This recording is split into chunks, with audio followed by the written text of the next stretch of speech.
ಮನೆಯಲ್ಲಿ ಕುಳಿತಿದ್ದ ಯುವಕನೋರ್ವ ದಿಢೀರಾಗಿ ಕುಸಿದು ಬಿದ್ದು ಮೃತಪಟ್ಟ ಘಟನೆ ಫೆಬ್ರವರಿ 19ರಂದು ಕಾರ್ಕಳ ತಾಲೂಕಿನ ಯರ್ಲಪಾಡಿಯಲ್ಲಿ ನಡೆದಿದೆ.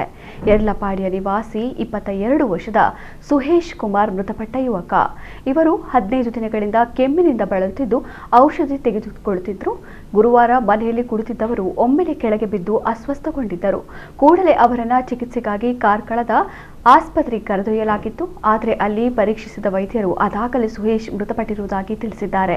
ಈ ಬಗ್ಗೆ ಕಾರ್ಕಳ ನಗರ ಪೊಲೀಸ್ ಠಾಣೆಯಲ್ಲಿ ಪ್ರಕರಣ ದಾಖಲಾಗಿದೆ.